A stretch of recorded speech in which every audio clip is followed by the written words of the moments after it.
pense que je vais te laisser la parole. Eh bien, merci Martin. Bonsoir à tout le monde. On est très très content de se revoir. Bon, depuis 2023, on fait les réunions un petit peu différemment on continue par Zoom parce que c'est sympa. Il y a des gens à l'autre bout de la planète, au Québec et ailleurs. Et comme on a aussi des distances, même en France, ben, ça fait plaisir de se retrouver de temps en temps. Alors, on a changé un petit peu la formule pour ce soir et on va essayer de continuer sur cette formule-là les autres mardis qui suivront.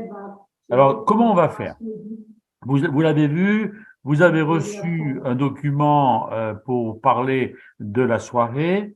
En fait, les orateurs de ce soir, ce sera Claude et Julia. Il n'y aura que Claude et Julia pendant toute la soirée. Ils se sont préparés, ils sont en forme. Vous êtes en forme, Claude et Julia, ça va? Ouais? Oui, Bon? on a fait du jogging depuis une semaine pour se préparer. Putain, c'est super. Et vous avez fait aussi papi-mamie toute la journée, je crois, hein? Voilà, c'était plus fatigant que le jogging. Bon, oh là là, oui. C'est bien, c'est bien. Oui, Oui, ça c'est un sacré ministère quand même, hein? Vous avez passé la journée avec les petits-enfants? Oui, Mais, un ministère n'a pas négligé d'ailleurs. Mais c'est une grande plaisir quand même de les avoir. Ils ont 10 ans et 7 ans. Et ils s'appellent comment? Ils s'appellent comment? Aidan et Joshua. D'accord. Voilà. Et ma maison, à cet instant, il est à l'envers. Donc, mais ils vont partir demain et je vais attaquer voilà. Un peu de remettre la maison à droite. Et c'est voilà. bien, c'est bien, c'est bien. Mais c'est un plaisir de les avoir. Ouais. Tu penses, c'est sûr. Là, ils ont une petite vidéo. Ils ont le droit d'un petit vidéo ce soir. Bon, et nous, on a le droit de vous avoir ce soir juste pour nous. Gentil. C'est super. Alors, les amis, je vais vous expliquer comment ça va se passer. En fait, ça va se passer en 3 temps. Un premier temps, à peu près 30 minutes, où Claude et Julia vont intervenir tous les deux, ou Claude tout seul, ou Julia toute seule. Enfin bon, c'est eux qui sont entièrement libres de leur intervention pendant 30 minutes sur le sujet sur lequel on a envoyé les documents d'invitation. 30 minutes. Après 30 minutes, on fera une petite pause musicale. C'est normal avec Claude et Julia, une pause musicale, vous me direz, hein, on peut pas y échapper, hein, puis ça fait tellement du bien de les écouter. Et puis, ensuite, on attaquera une deuxième partie. Ce sera toujours Claude et Julia, mais cette fois-ci, je me permettrai de les interrompre, de revenir sur le sujet qu'ils ont abordé avant. Et honnêtement, on travaille sans filet, on n'a rien préparé, je vous le dis. Donc, ça va être un peu au feeling.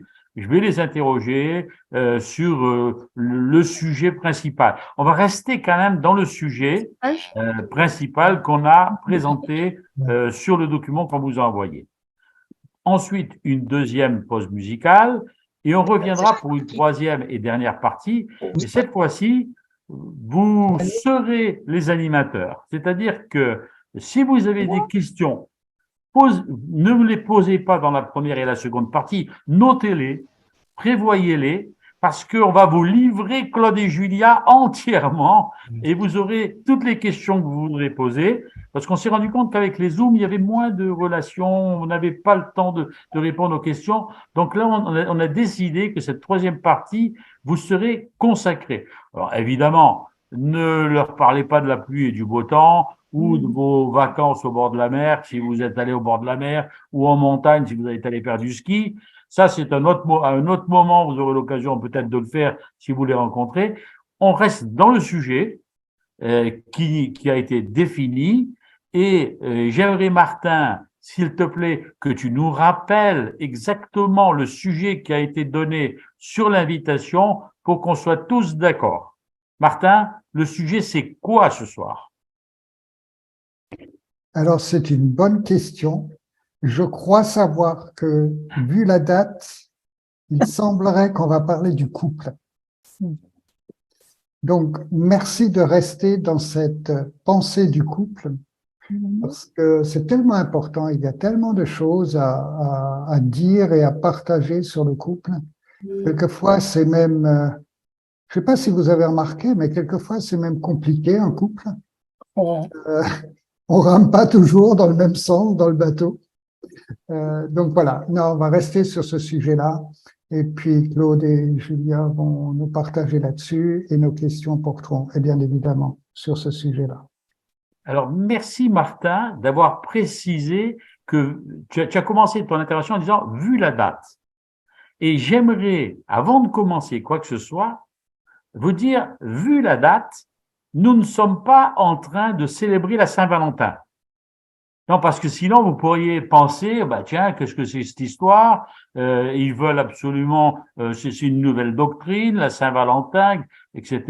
La Saint-Valentin, si vous regardez sur Wikipédia ou sur Internet, vous allez voir que c'est la célébration de saints, martyrs, etc. On n'est pas du tout dans ce domaine-là. S'il vous plaît, hein. On n'est pas du tout en train de vous dire célébrer la Saint-Valentin. C'est pas ça du tout. On n'est pas en train de vous dire que la Saint-Valentin, c'est le rappel que c'est le moment où les oiseaux cherchent leur partenaire, etc. On n'est pas du tout en train de faire de l'ornithologie avec vous, d'accord? La Saint-Valentin, c'est la fête où on va au restaurant. On n'est pas en train de vous envoyer une liste de restaurants où aller passer la soirée, d'accord? Ne nous faites pas dire ce que nous ne disons pas, mais on aimerait profiter de cette occasion pour s'asseoir ensemble et parler autour du couple, parce que c'est un sujet qui est important.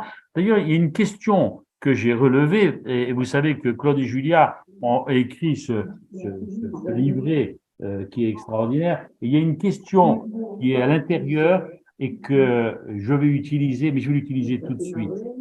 C'est une question qui dit « Depuis combien de temps, pour ceux qui ont un conjoint, depuis combien de temps n'avez-vous pas dit à votre conjoint que vous l'aimez ?»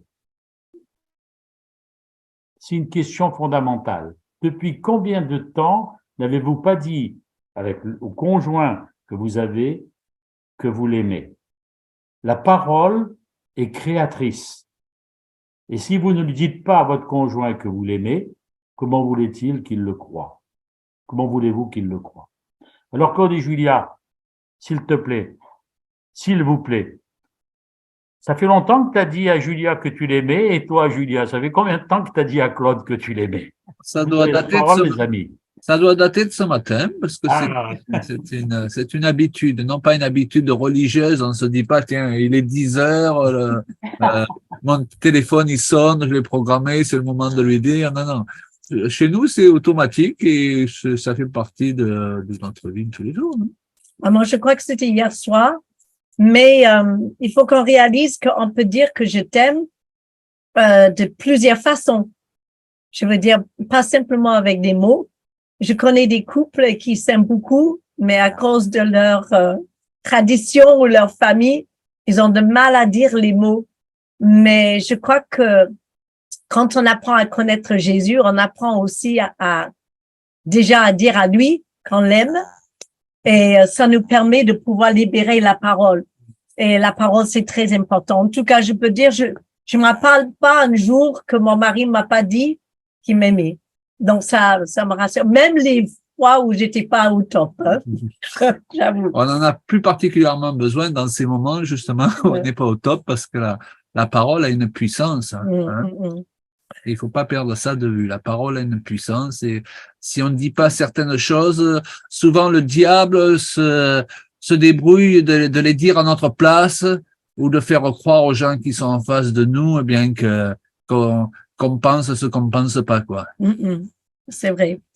Je crois que ce soir, on va aborder plusieurs sujets dans le même thème, bien sûr, mais on disait tout à l'heure que on voulait vraiment vous dire que d'être en couple, c'est un privilège. Ce n'est pas une punition que d'être marié. Dieu ne nous condamne pas au mariage. Oui. C'est un privilège et de réaliser qu'il y a plus de monde sur Terre qui aimeraient avoir ce privilège, mais qui n'ont pas, que ceux qu'ils ont, et que très souvent, il y a beaucoup qui ont ces privilèges, mais ça ne va pas forcément de soi, il faut faire valoir ce privilège. Et ça prend du temps et ça cultive. Donc, c'est vraiment une chose que de réaliser que d'être seul, c'est bien. D'être avec des amis, c'est génial.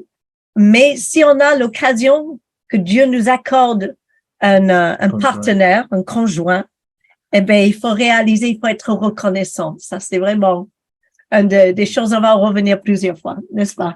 Alors, un privilège, hein? Oui, il faut que je dise oui. Alors, comme tu disais, Jacques, ben oui, on appelle ce jour la Saint-Valentin, c'est une semaine particulière, et on n'est pas là pour fêter des choses comme le monde les fête, mais c'est vrai que on utilise toutes les occasions pour donner la version du Seigneur en ce qui concerne différents sujets, et donc ce sujet qui est si important au cœur de Dieu, parce que lorsque Dieu a mis sur cette terre un homme et une femme, il les a placés dans le jardin, il les a placés pour dominer, il les a placés avec un plan particulier qu'il avait pour eux. Et je crois que le fait que la chute soit intervenue, ça ne remet pas en question le plan de Dieu. Et en Jésus-Christ, justement, Dieu reprend son plan, et je vais même dire il l'amène encore plus loin en Jésus-Christ qu'à l'époque d'Adam et Ève, en donnant à l'homme et la femme sur cette terre, qu'il accepte comme sauveur, bien sûr, une dimension d'autorité supérieure, justement, pour dominer dans ce monde au lieu d'être dominé. Alors, on a l'habitude donc de parler sur ce sujet, et d'ailleurs, vendredi et samedi, on fait un séminaire dans une église qui est à 20 km de chez nous sur ce sujet aussi. Il profite aussi de cette semaine particulière pour appuyer le point. Et ce soir, on s'est dit qu'on va essayer de pas tomber dans les habitudes, parce qu'on a nos points précis qu'on aborde régulièrement dans un certain ordre. Et ce matin, quand on a parlé avec Julia, on s'est dit on va essayer de sortir de notre zone de confort et aborder ce sujet sous un autre angle. Oui, c'est un sujet tellement... en fait, le monde, il est totalement... c'est pas le mot obsédé, mais tellement concentré sur cette fête, l'amour. Je veux dire, la vie, on peut pas vivre sans amour. Et la première amour que nous vivons, c'est vraiment avec nos parents, avec on comprend ce que c'est l'amour à travers l'amour d'une maman et à travers l'amour d'un papa. Et une des choses que j'avais marqué ce matin quand je réfléchissais à ça, c'est le fait que vous connaissez tous ce passage qui dit un homme, il quittera son père et sa mère pour s'attacher à une femme et ils deviennent un seul. Bon, ça ne veut pas dire qu'ils deviennent tellement fusionnels qu'ils se perdent dans l'un et l'autre. Mais pour moi, avec l'expérience que nous avons, quelques quarantaine d'années, c'est que je me rends compte, quand je rencontre des personnes et quand je pense à des couples que je connais qui fonctionnent bien ou ensemble, surtout pour la gloire de Dieu, que en fait, quand on se met ensemble avec notre conjoint, il y a une nouvelle identité qui est créée. Nous avons tous une identité et on ne le perd jamais. Ça, c'est sûr. Moi, je suis pas comme Claude. Claude, il n'est pas comme moi. Elle est unique, croyez-moi. Et lui aussi. Vous pouvez me le croire aussi. Mais le fait, quand vous écoutez, par exemple, des chants de Claude et Julia, le son de nos voix, ils se mêlent ensemble et on crée un son qui est propre à nous. Et ça vient de cette troisième identité qui est créée par la fusion de ces deux êtres. Mais vous n'avez pas besoin de chanter, que les autres voient cette identité. C'est que les gens, ils vous connaissent tous les deux, que vous travaillez ensemble, comment vous êtes. Et ça aussi, c'est un privilège. Ce n'est pas quelque chose qui, j'ai pas envie d'être, on doit pas se perdre dans l'autre, d'accord? On n'est pas là pour que juste subvenir aux besoins de l'autre ou de couvrir ses fautes, etc. Ou que d'un coup j'ai plus d'identité pour nourrir son identité. Son ego. ou son ego, et vice-versa. Mais ce week-end, on est invité dans une convention où on parlait tous les deux, et j'expliquais aux gens que par la grâce de Dieu, et avec les années passées, j'ai appris comment sortir de mon sphère de confort, de sortir de plusieurs choses dans mon identité, m'affermir, et aussi de sortir de derrière mon mari, L'ombre de ton mari. l'ombre de mon mari, pour que je me mette à côté de lui. Et on se rend compte que depuis ce moment-là, notre efficacité tant qu'identité à deux est devenue beaucoup plus efficace. Et que de travailler à deux pour le royaume de Dieu, c'est pourquoi on aime bien dire couple en mission, mais que nous avons cet appel d'entrer dans les œuvres que Dieu a préparées d'avance pour nous, mais pas que individuellement, mais tant que couple. Et parfois les gens, je finis avec ça, après je vais laisser Claude, mais parfois les gens, ils me demandent, mais quel est votre secret, etc., avec cette longévité. Et je leur dis souvent, c'est que on relève des défis ensemble. On a des projets pour le Seigneur ensemble et de partir au bout du monde. Parfois, on a le même trac au même moment. Parfois, on fait le même mauvais choix ensemble.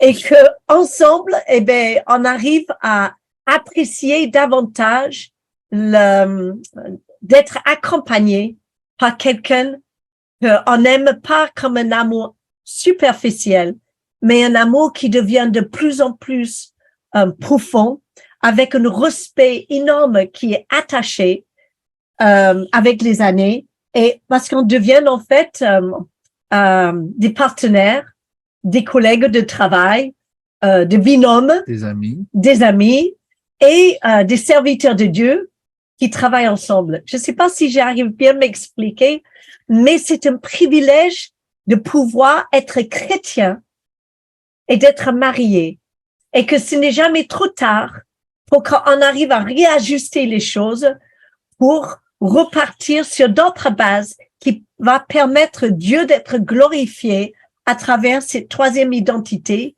qui est notre couple. Amen. Amen. Ouais. Voilà. Je suis d'accord. Hein. Ça va comme ça? Ouais. Okay, bon. Alors moi, j'ai décidé d'aborder ce thème ce soir en nous posant la question et en répondant. Certainement, en y répondant, je reviendrai sur certaines des choses que tu viens de mentionner. Qu'est-ce qu'un conjoint? Pour nous aider à comprendre ce qu'est un conjoint. Est-ce qu'on a bien compris pourquoi Dieu nous donne un conjoint? Alors souvent, pour comprendre ce qu'est une chose, j'ai l'habitude de dire qu'il faut déjà comprendre ce que ce n'est pas. Hein? Alors un conjoint, c'est mon épouse, c'est pas ma boniche qui ramasse tout derrière moi. Ah ben ça c'est vrai, hein. Mon conjoint, c'est pas mon esclave. Ah, hors des questions. C'est pas ma propriété. Ça, c'est très important à réaliser. Même si je t'appartiens. Oui, sous une forme, mais c'est avant tout la propriété de Papa Dieu. Et j'ai l'habitude de dire qu'avant d'être mon épouse, cette femme est la fille chérie de Papa Dieu. Amen. Et quand je réalise cela, je réalise la responsabilité que j'ai vis-à-vis de mon Père Céleste, de son Père Céleste aussi, et que j'ai même des comptes à rendre de ce que je vais faire pour aider cette personne à développer son identité, justement, ou au contraire, si je suppresse cette identité. Je crois que ça, c'est quelque chose de très important, que beaucoup même d'hommes chrétiens n'ont pas réalisé, c'est qu'avant d'être notre femme est la fille chérie de Papa Dieu. Et le vice-versa. Ah oui, heureusement. Marie est là. Fils chéri aussi. Mon conjoint, c'est pas le bureau des plaintes aussi. Je rentre pas tous les soirs et je me dis, donc, plus que j'ai quelqu'un sur qui je peux déverser toutes mes frustrations, eh bien, je prends l'habitude de le faire et après tout, la personne est là pour ça. C'est encore moins mon défouloir ou mon souffre-douleur. C'est encore moins mon punching ball. Enfin, c'est évident, peut-être pas pour tout le monde. Ce n'est pas quelqu'un qui doit se sentir obligé de tout penser comme moi Amen, amen. et de tout faire comme moi.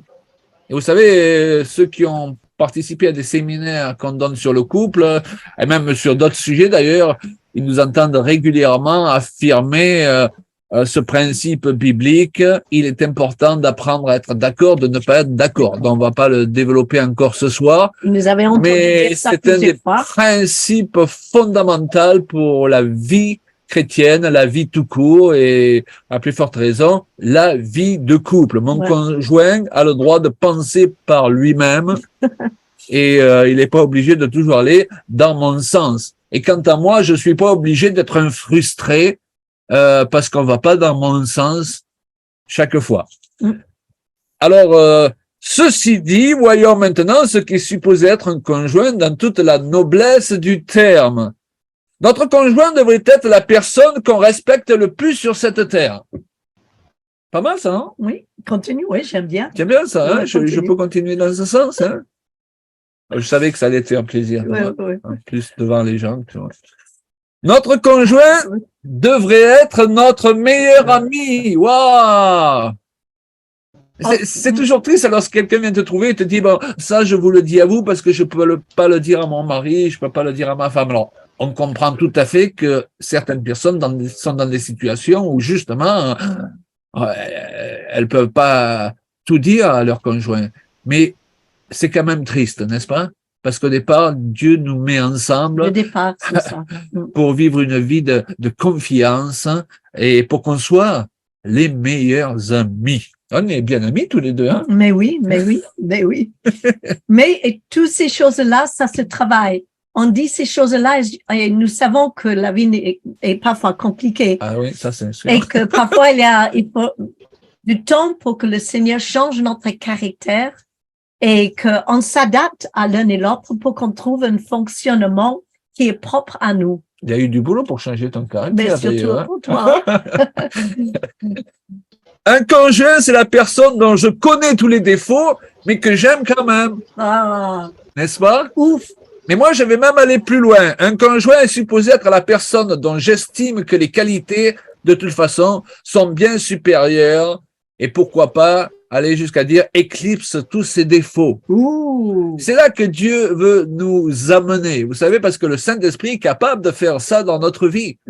On vit avec une personne dont on sait qu'elle est imparfaite, elle sait qu'on est imparfait, mais quand on pense à elle, notre premier réflexe, c'est pas de penser à ses défauts, c'est de penser à ses qualités et de se dire que finalement, je suis bien avec cette personne parce que de toute façon, ses qualités, à mes yeux, éclipsent tous ses défauts. Ça, Ouh là c'est là. une belle phrase. Hein? Oui, c'est super, ouais, mais en fait, c'est comme ça que le Seigneur, il nous voit.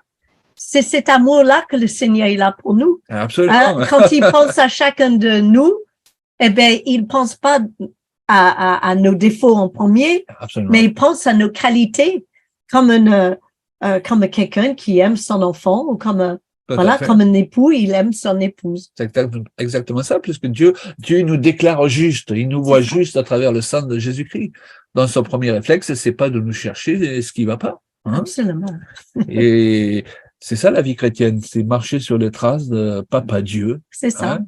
Et si c'est ce que lui, il veut vivre avec nous, eh ben, c'est la première leçon qu'on peut apprendre pour vivre ces choses-là avec nos proches et surtout avec notre épouse, Ouais. époux. Conjoint, j'ai marqué, doit rimer avec fidélité, confiance et sécurité. Ouh, Moi, je me sens en sécurité avec toi. c'est vrai? Ah ouais, je me sens... On dit des choses aujourd'hui. Ouais. Un conjoint est quelqu'un que j'ai décidé de servir plutôt que d'être servi par lui. Mm. Et ça, on le dit souvent quand on parle sur ce sujet. De toute façon, la notion de vie chrétienne est supposée être une notion de service.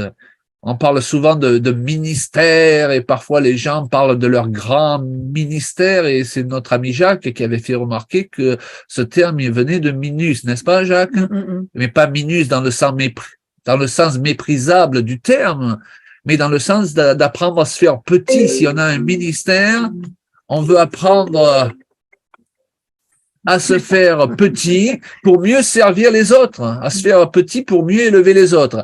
Et ce service, on est supposé l'exercer avant tout dans le cadre de notre couple si on est marié. Et j'ouvre une parenthèse pour dire que justement, ce qui est triste parfois, c'est que nombre de pasteurs et de serviteurs de Dieu, eh bien, ils veulent partir aux extrémités de la terre pour enseigner aux nations, aux Africains, aux Indiens que Dieu les aime, mais ils savent pas le dire à leurs femmes. Ils n'ont pas appris à aimer leur propre conjoint, leur mari. Et donc, c'est le monde à l'envers, vous voyez, parce que bibliquement, eh bien, on commence par Jérusalem, c'est-à-dire on commence par ce qu'on est et ce qu'on a réussi à vivre, qu'on exporte, qu'on amène ailleurs. Et lorsqu'on n'amène pas quelque chose qu'on vit à la maison, quelque part, eh bien, alors c'est pas intentionnellement, mais je dirais, on se moque des gens un peu. Donc, il est important de revenir régulièrement quand on veut servir Dieu à ce principe de service qui consiste à d'abord servir ceux qui nous entourent avant de vouloir servir les extrémités de la terre.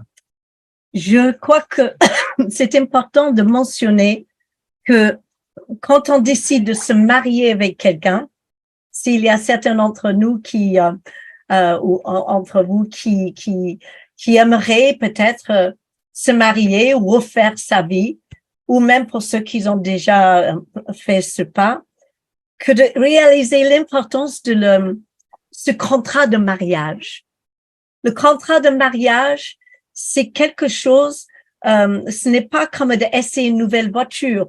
On aime tellement changer des choses, on vit dans beaucoup de superficialité dans la société aujourd'hui. Mais il y a peu de choses dans le monde ou dans notre vie qu'on décide et qu'on consacre notre vie à cette chose-là. À part de donner, quand on donne notre vie à Dieu, ce n'est pas de dire, bon, je vais essayer cette nouvelle modèle de voiture et je vais voir si ça me plaît. C'est qu'on analyse les choses et le jour qu'on donne notre cœur à Dieu, et je pense que nous sommes dans la foi ce soir, donc je parle à des personnes qui connaissent le Seigneur, la plupart en tout cas, et que quand on donne notre cœur à Dieu, on signe un contrat avec lui. Et cet contrat, il est signé dans le sang. C'est signé dans le sang de le sacrifice de Jésus-Christ. Et que quand on se marie avec quelqu'un, c'est pour la femme un projet de vie. D'accord? Pour l'homme aussi, moi, je deviens, pour Claude, quand on s'est marié, je suis devenue un projet de vie pour Claude. Ça va dire qu'il va m'aider à devenir à travers chaque décennie jusqu'à notre vieillesse. On y arrive un peu plus. D'ailleurs, c'est un projet de vie qu'on a de vieillir ensemble. Et de vouloir vieillir ensemble, de bien commencer et aussi de vouloir bien terminer la fin de notre relation à la fin de notre vie. Ce que j'avais marqué, c'était c'est quelqu'un avec qui on a envie d'être avec, mais il va changer et nous, on va changer, mesdames. Je suis pas la même. Quand j'étais mariée à 21 ans, j'étais à peine sortie de l'adolescence. J'étais pas la même femme. Après avoir eu 3e et 4e enfant, j'avais changé. J'ai changé plusieurs fois, même à travers toutes les épreuves qu'on a relevées ensemble. J'ai changé, mais j'ai toujours resté quand même son projet. Vous comprenez ce que je veux dire? Et lui, il reste toujours mon projet. Son bien-être, c'est qu'il puisse arriver au bout de son mandat de sa vie et de saisir le courant, de traverser la ligne d'arrivée. Eh bien, j'ai une grande part de responsabilité pour que lui, il arrive à faire cela. Et lui, il prend sérieux mon évolution aussi. On dit ces choses-là, on sait que c'est pas facile. On sait que les gens, ils changent parfois. Mais de ce qui nous concerne, on doit avoir cet objectif quand on signe cet contrat de mariage en disant, eh bien, aujourd'hui, eh bien, on est ensemble. Voilà. Pour le meilleur et pour le meilleur, comme tu dis souvent. Il est évident que pour que ces choses fonctionnent, il faut être deux à être dans cet état d'esprit. Et nous comprenons aussi qu'il y a des situations où il y a des personnes qui veulent vraiment aller dans le sens que tu viens de décrire, et ils ont affaire à un conjoint qui, lui, veut aller dans l'autre sens. Et c'est pour ça qu'on ne juge jamais les gens qui vivent des situations difficiles, ni les gens qui vivent des divorces. Absolument. Parce que, pour comprendre une personne, il faut d'abord chausser ses baskets. Hein. Il y a un proverbe indien qui dit qu'il faut chausser les mocassins d'une personne avant de prononcer un jugement sur elle. Mais ça, ce sont des principes, des objectifs que si on les partage tous les deux, Dieu va nous permettre de réussir ensemble et d'évoluer ensemble. Et à travers chacun des changements et des saisons qui nous amènent à changer, auxquels tu fais allusion, c'est changer, même à travers l'épreuve, c'est changer pour mieux et non pas pour moins bien. Et comme je disais tout à l'heure vis-à-vis du service, on est là pour être serviteurs l'un de l'autre, mais il faut qu'on soit deux à être dans ce même état d'esprit, parce que quand c'est toujours le même qui sert et toujours le même qui se fait servir, ça peut pas durer à long terme. Oui. On doit être deux à être des serviteurs l'un pour l'autre, et c'est alors qu'on va se retrouver tous les deux très bien servis, n'est-ce pas? Absolument. Et si on n'honore pas ce contrat, un jour, on pourrait perdre les choses mêmes que le Seigneur nous a accordées, mises sur notre côté, parce que ce qui intéresse Dieu, c'est que sa fille ou son fils chéri puisse être s'épanouir entre des bonnes mains et qu'il puisse s'épanouir. Ouais. Voilà, donc... Je parlais même qu'il y a des situations où les gens se sont retrouvés dans de telles mauvaises mains que la meilleure chose qui peut leur arriver, c'est de divorcer. Et même si nous ne sommes pas pour ce principe, j'ose le dire parce que nous côtoyons régulièrement des situations où les gens sont tellement blessés par un conjoint qui ne fait rien pour les aider, les aimer, les soutenir, que dans certaines situations, cette chose-là devient une délivrance. Absolument. Bien que nous n'encourageons pas, c'est évident, dans ce sens. Mais Dieu, il peut toujours... les pieds sur terre et prendre en considération tous les cas. Et Dieu, il peut reconstruire tout ce qu'on peut perdre et encore mieux. Si on lui permet de le faire. Absolument. Un conjoint, c'est un guerrier, une guerrière aussi, aux côtés de qui j'ai décidé de me battre. Wow! Yes! C'est important, ça. Vous savez, il faut retrouver ça dans les milieux chrétiens. Oui, on est ensemble, c'est ce que dit le livre là qu'a présenté Jacques, parce qu'on est en mission aussi. C'est très bien de vouloir être heureux, être un gentil petit couple que Dieu bénit, et bien sûr qu'il veut nous bénir, mais notre première motivation, c'est avant tout d'être ensemble pour accomplir ensemble une mission divine. Et ça, dans cet élan où nos yeux vont être concentrés sur cette mission, que Dieu pourra nous aider et nous bénir, selon le principe d'ailleurs qui dit cherchez premièrement le royaume de Dieu et toutes choses vous seront données par-dessus. Et des fois, on cherche tellement qu'à avoir notre petit bonheur, et parfois je dirais égoïste, au détriment du plan de Dieu pour notre vie, que Dieu ne peut rien faire pour nous aider. Et ça, c'est très important à réaliser. C'est pour ça, je le répète, qu'on a appelé ce livre « Couple en mission ». Un homme chrétien et une femme chrétienne sont avant tout deux personnes, tu l'as dit, qui ont une destinée commune pour accomplir une mission précise. Et parce que la Bible dit que un peut en chasser 1000 et deux en chasse 10 000. Wow. Donc il y a une démultiplication de l'onction et c'est bien pour cela que le diable, sachant cette vérité, fait tant d'efforts pour diviser d'ailleurs les églises, diviser les ministères entre eux, diviser les couples, parce que dans la division, comme on le dit dans ce monde, c'est là qu'il règne. Parce que dans l'unité, il est perdant, parce que démultiplication de l'onction. Alors sans être trop long, j'ai encore juste quelques autres points. Un conjoint est une personne que j'ai décidé de porter lorsqu'il est abattu, plutôt que de le juger et l'enfoncer, et qui me rend l'appareil lorsque c'est à mon tour d'être faible. Ah, moi j'aime bien ça. Hein? Ouais. Un conjoint est une personne qui prend la relève lorsque j'arrive au bout de mes capacités. Ah oui, parce qu'à deux, on est plus efficace. Parfois, je pense pas à quelque chose, et lui, il y pense, et il dit, mais parfois, on a vraiment besoin d'avoir deux cerveaux, 4 yeux, pour trouver une solution, parce que tout seul, Eh ben, l'énigme est trop compliquée. Et c'est fou le nombre de choses qu'on arrive à régler ensemble et qu'on n'arrive pas individuellement à régler. Absolument. Et régulièrement, je viens de trouver, je dis, oh là, je comprends pas, j'ai tout fait, là, il me manque juste une donnée, et puis c'est toi qui l'as, et le truc sur lequel je travaille depuis 3 jours, il se débloque en 5 minutes, et vice versa. Eh oui. Ouais. Eh oui. Donc, un conjoint, c'est quelqu'un qui me couvre lorsque je suis affaibli.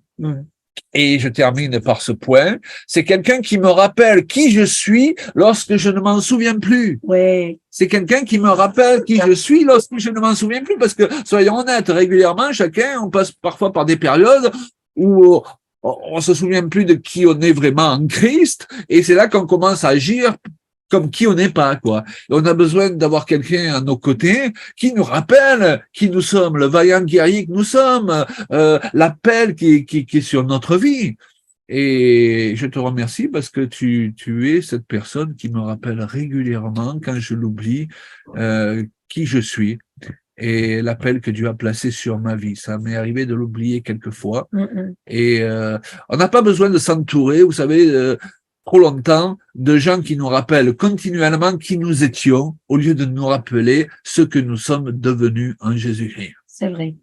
Mais moi, j'ai 2 points avant de redonner le micro à Jacques. La première chose, c'est que je voulais parler de quelques couples dans la Bible, rapidement, qui ont été vraiment atypiques et qui avaient vraiment des histoires d'amour intéressantes. Et on voit, par exemple, avec Isaac et Rebecca, qu'ils se sont mis ensemble, mais ils se connaissaient pas vraiment. Ils n'ont pas eu une histoire comme les jeunes gens ils fréquentent aujourd'hui. Hein, c'est le serviteur qui a choisi pour Isaac, etc. La culture de l'époque. Et c'était la culture de l'époque. Et ça n'a pas empêché que leur couple dure toute une vie. Et que Isaac et Rebecca, c'était une histoire de grand amour. Et ils étaient fidèles l'un et l'autre, mais le contexte de leur culture était très, très différent de notre. Et parfois, on a besoin d'avoir d'autres personnes qui aident à choisir. On ne va pas juste choisir la première personne parce qu'on se sent amoureuse pendant 1 semaine ou 2. Et on a besoin d'avoir de recul. Bon conseil. Il y avait Boaz et Ruth, mais quelle histoire extraordinaire. Et combien l'amour qu'ils ont trouvé, c'était vraiment une famille reconstruite, hein.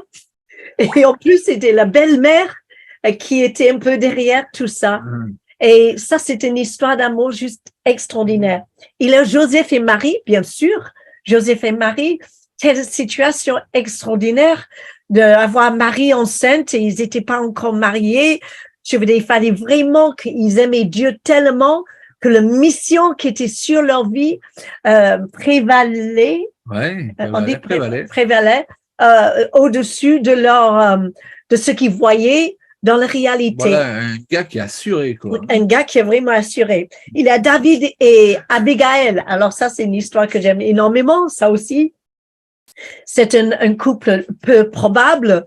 Et Abigail, à cause de sa sagesse, elle n'a pas simplement sauvé sa famille et sauvé sa maison, mais elle a su refaire sa vie, donner un amour et faire un couple où ils étaient et David était fou amoureux de. Et voilà l'exemple d'une femme moderne. Que Dieu a libérée, quoi. Oui, exactement. Ouais, bravo. Et l'autre, j'avais Aguila et Priscilla. Mais eux, on parle pas beaucoup d'eux, mais ils avaient la maison ouverte, ils faisaient des réunions chez eux, ils travaillaient ensemble et certainement, il fallait qu'ils soient en accord d'être dans le ministère, de servir Dieu en ayant leur maison avec leurs enfants, une famille au milieu. C'est pas toujours évident, c'est génial. Et bien, sans parler de Zacharie et Élisabeth, qui a eu un enfant dans l'âge un peu plus. C'est tous des couples un peu étranges, mais l'amour, c'est ça. Parce que l'amour, il est capable de couvrir une multitude des mots, hein? D'erreurs. S'il y a l'amour, eh bien, on trouve une façon que ça puisse marcher. Et notre couple, votre couple ne doit pas ressembler le nôtre, mais devrait trouver son propre équilibre. Ouais. Et je finis juste avec ceci. Est-ce que Claude, tu peux le lire, s'il te plaît? C'est 1 Corinthiens 13. Vous connaissez tous certainement. Celui qui aime. Celui qui aime est patient. Il sait attendre, son cœur est largement ouvert aux autres. Il est serviable, plein de bonté et de bienveillance. Il cherche à être constructif et se plaît à faire du bien aux autres. L'amour vrai n'est pas possessif. Aïe, aïe. Il ne cherche pas à accaparer. Il est libre de toute envie, il ne connaît pas la jalousie. Lorsqu'on aime, on ne cherche pas à se faire valoir. On n'agit pas de manière présomptueuse. Celui qui se rengorge, s'étale et s'enfle d'orgueil n'est pas inspiré par l'amour. Aimer, c'est aussi se conduire avec droiture et tact. C'est une belle traduction, hein? C'est super. L'amour prend des égards et évite de blesser ou de scandaliser. Il n'est pas dédaigneux. Celui qui aime ne saurait agir à la légère ou commettre des actes inconvenants. Aimer, c'est ne pas penser d'abord à soi, chercher son propre intérêt, insister sur ses droits. L'amour n'est pas irritable, il ne s'aigrit pas contre les autres, il n'est pas susceptible. Hein? Il n'y a personne qui est susceptible, non, là, qui nous écoute. D'ailleurs, ne me regarde pas comme ça. Quand on aime, on ne médite pas le mal et on ne le supporte pas chez les autres. Si on subit des torts, on n'en garde pas rancune. Découvrir une injustice ou voir commettre le mal ne fait pas plaisir à celui qui aime. Il se place du côté de la vérité et se réjouit lorsqu'elle triomphe. Gloire à Dieu. Bon, il y a de boulot, les amis, hein? On va avancer comme ça, sous le regard de Dieu. Merci Claude, merci Julia. Alors, on va prendre un tout petit moment pour écouter un chant de votre part, et puis en même temps, ça va nous permettre de bien réfléchir sur ce que l'on vient d'entendre.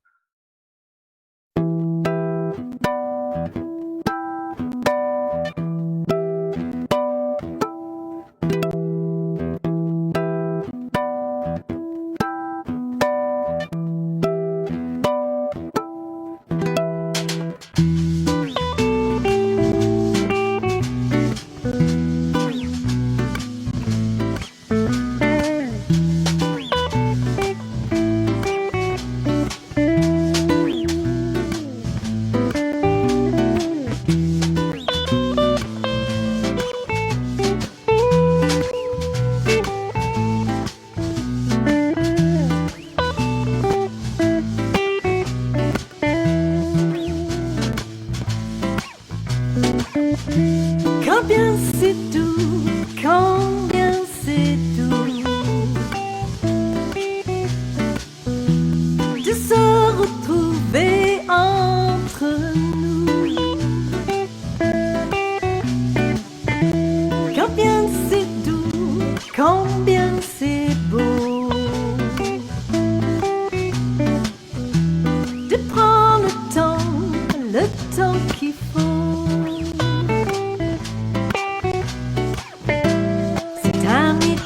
Entre nous, c'est ce qu'il avait prévu, c'est ce qu'il a toujours voulu. Entre nous, combien c'est doux, combien c'est doux de se retrouver entre nous. Combien c'est doux, combien c'est fort d'être unis dans un même corps. Joie de s'écouter, de partager des projets et tisser des liens de plus. Des liens de plus. Vas-y, Claude. Yeah.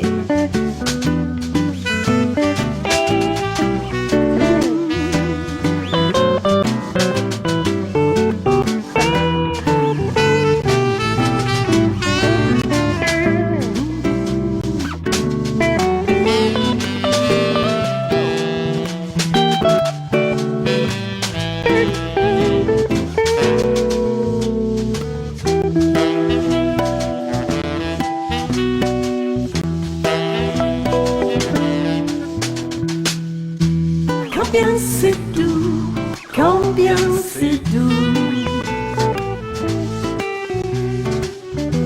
de se retrouver entre nous.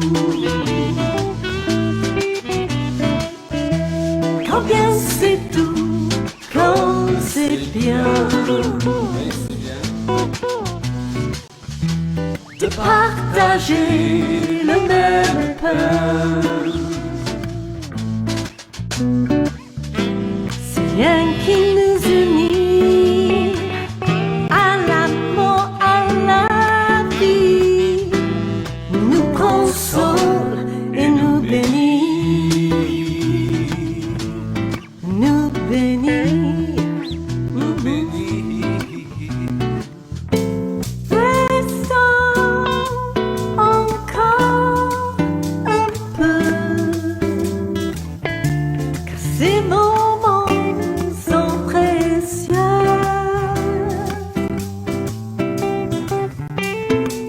Comme le parfum de l'aube, et qui réchauffe le cœur de Dieu.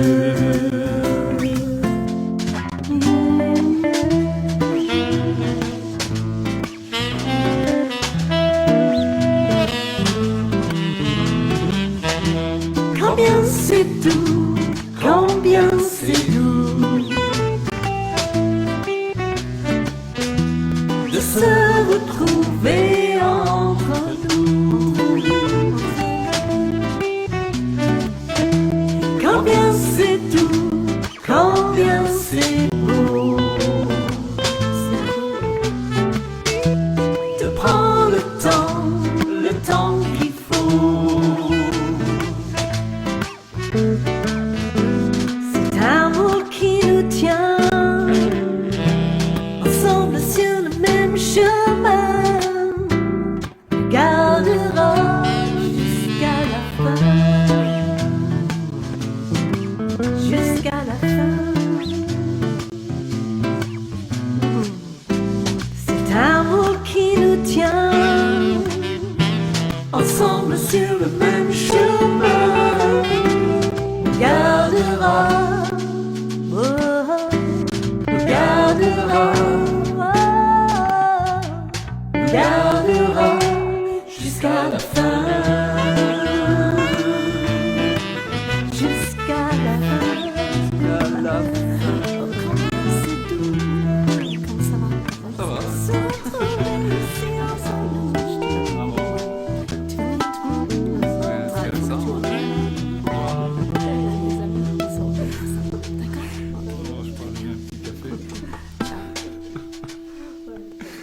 Bon, on va y aller.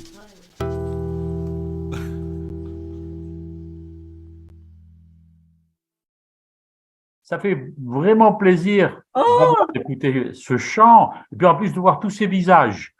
mais ça m'a Qu'on fait. connaît, qu'on aime. Il y en a qu'on ne connaît pas, mais qu'on aime quand même. Ouais. Et puis j'ai remarqué une chose, hein, c'est que partout où vous êtes, il y a toujours des tables garnies, pleines de repas et autres.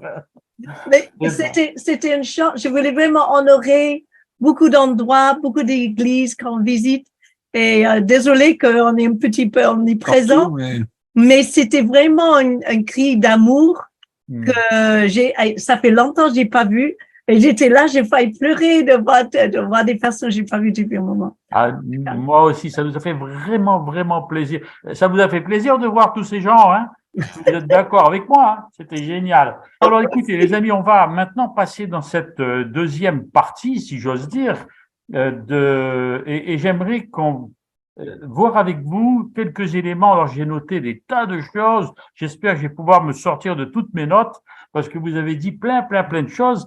Et la première chose sur laquelle je voudrais revenir, Julia, tu as parlé, Claude, tu peux intervenir aussi, hein, bien sûr. Claude et Julia, vous avez parlé tout à l'heure du projet de vie pour l'autre. Et j'ai aimé votre façon de présenter la chose.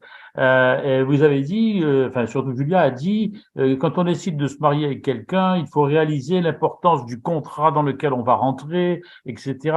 Changement de l'individu.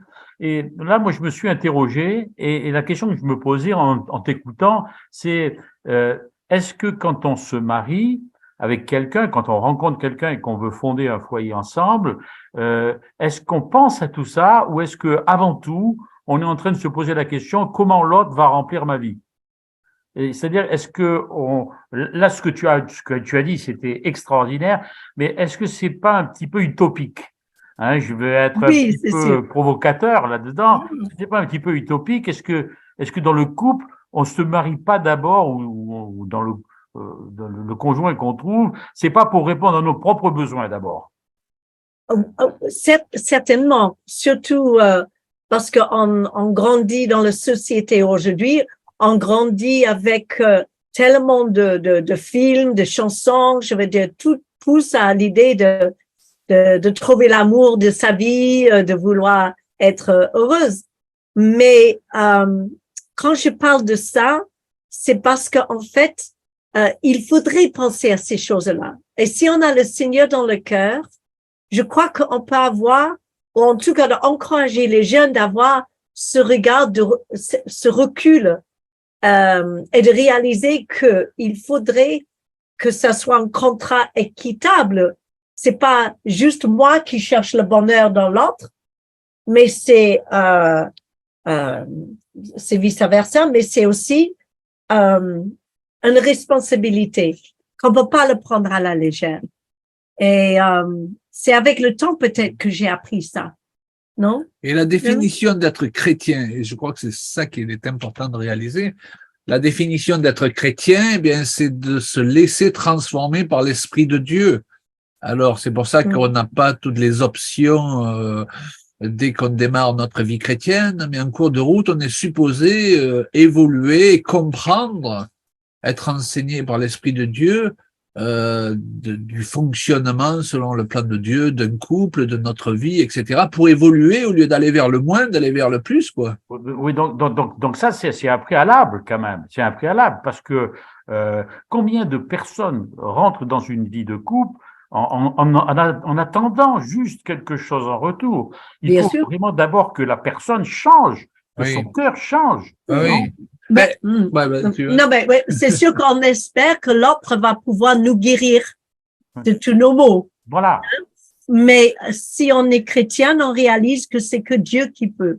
Parce que si on s'engage dans ces contrats de mariage avec juste le désir que l'autre nous sert de bouche douleur, et on fait tous les deux comme ça, on va souffrir davantage et ça va être juste de blesser mariés, et ça va pas changer grand chose. Mais c'est pour ça aussi que il est important d'enseigner les gens.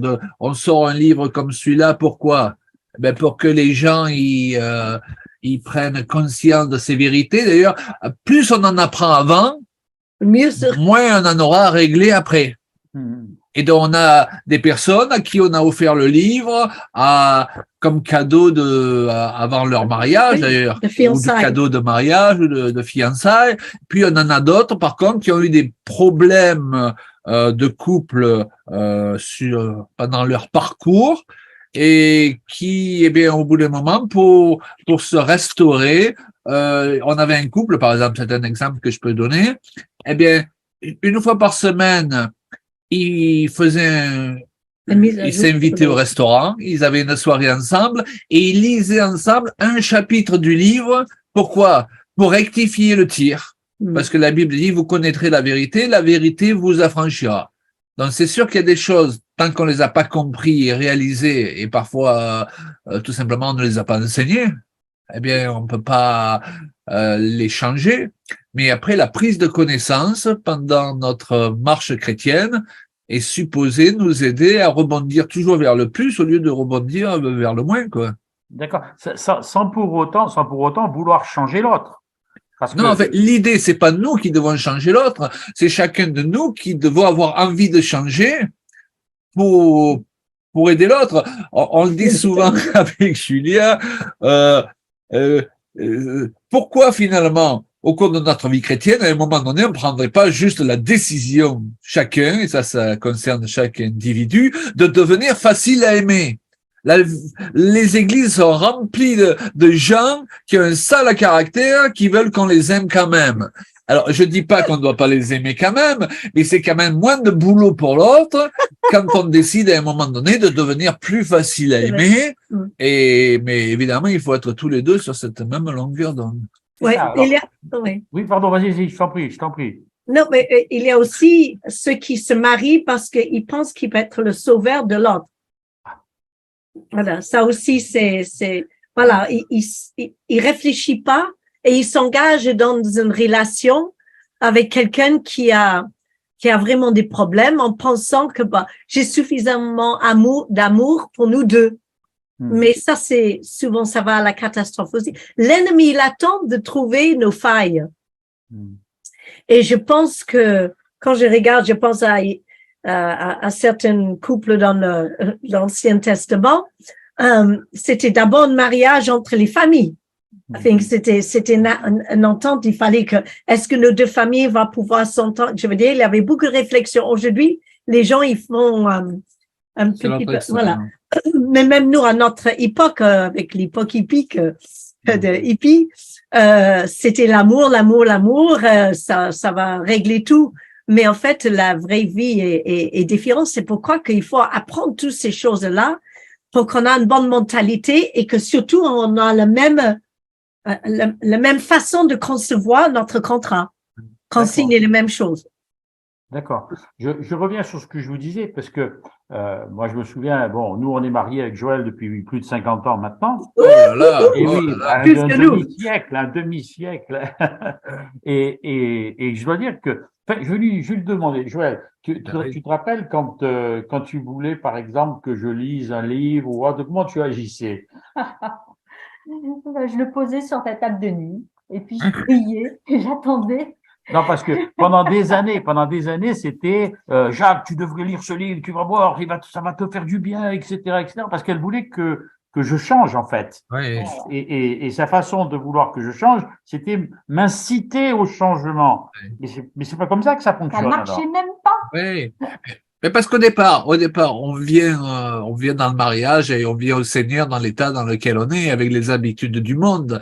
Et ça prend un temps de changer ses habitudes. Ça. Donc tous, même c'est inconscient, on cherche à faire du bien à l'autre en essayant de le manipuler quelque part, hein. Et puis, au fur et à mesure que l'amour de Dieu remplit nos cœurs et que le Saint-Esprit nous enseigne la manière de faire de Dieu, déjà vis-à-vis de chacun de nous, on se rend compte que ça marche pas, que c'est pas les bonnes méthodes. Et donc, on n'est pas là pour changer l'autre, mais il peut changer à notre contact si on lui donne l'amour dont il a besoin. Et il y a ce merveilleux verset dans les Romains, qu'on utilise d'ailleurs pour d'autres sujets que le couple, qui dit « Considérez que c'est l'amour de Dieu qui vous pousse à la repentance ». Et lorsque cet amour de Dieu, on peut le manifester aux autres, eh bien, ils ont envie de changer, puisque la repentance, c'est changer. Tandis que si on fait pression sur eux, et on peut le faire à travers des prédications, à travers une soirée sur le couple où on dira aux gens, il faut faire ceci, il faut pas faire cela, voilà, pour les culpabiliser, ça va faire empirer les choses, parce que c'est une manière charnelle de faire. C'est pour ça que souvent, les gens nous demandent, comme disait Julia, mais qu'est-ce qu'il faut faire pour qu'un couple marche? Et moi, je dis, il faut beaucoup d'amour. Voilà. Si on arrive à se donner beaucoup d'amour, se pardonner facilement, recommencer, de prier s'y reprendre ensemble, à un moment donné, chacun, naturellement, sans sentir aucune pression, on a envie d'être agréable à l'autre, quoi. Et je donne souvent cet exemple, peut-être vous l'avez entendu, quand on a fait des séminaires à Luxe, qu'il y a en chaque homme un roi et un fou, et en chaque femme, une reine et une folle. Oh, merci. Et si je parle à la folle dès le matin, parce que je me dis, elle va changer à force de pique que je vais lui asséner, je vais lui faire remarquer tout ce qui va pas, tout ce qu'elle a dit, ce qu'elle a fait de travers, c'est pas comme ça qu'elle va changer. Et si parce que je parle à la folle, là. OK? C'est-à-dire à la part charnelle qui est encore en nous.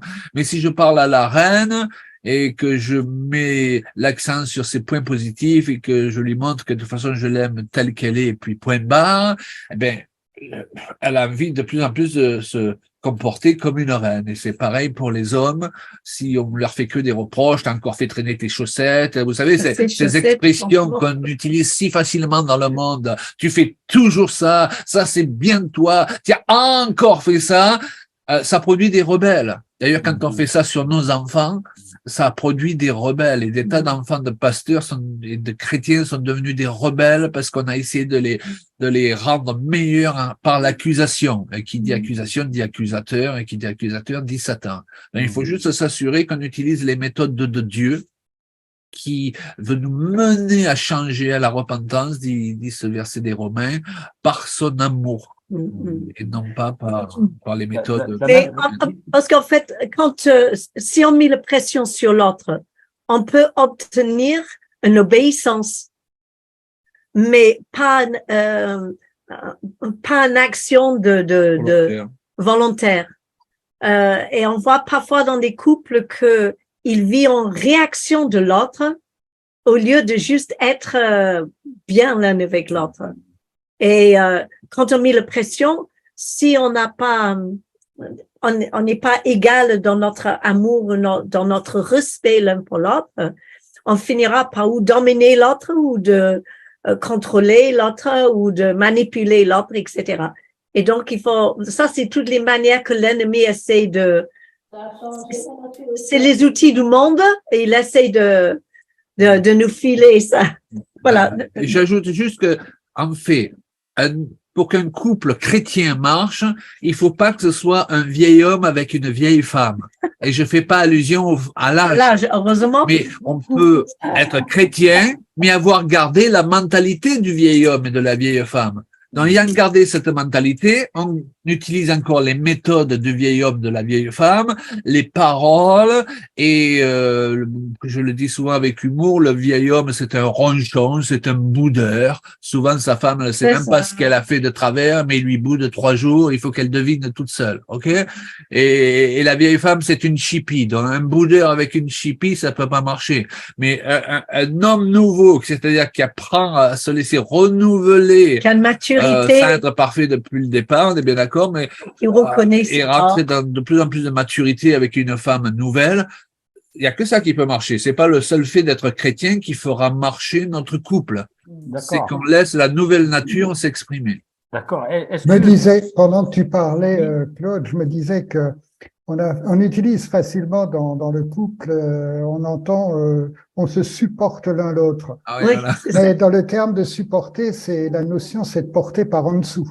Il faut se supporter dans le bon sens, quoi. Hein, voilà, c'est porter par en dessous, c'est s'élever l'un l'autre. Ouais. C'est vrai. Une question, Claude et Julia, parce que bon, là, vous nous parlez des gens qui, à un moment donné, ont un problème et ils rencontrent une âme sœur et ils commencent à construire, etc., etc.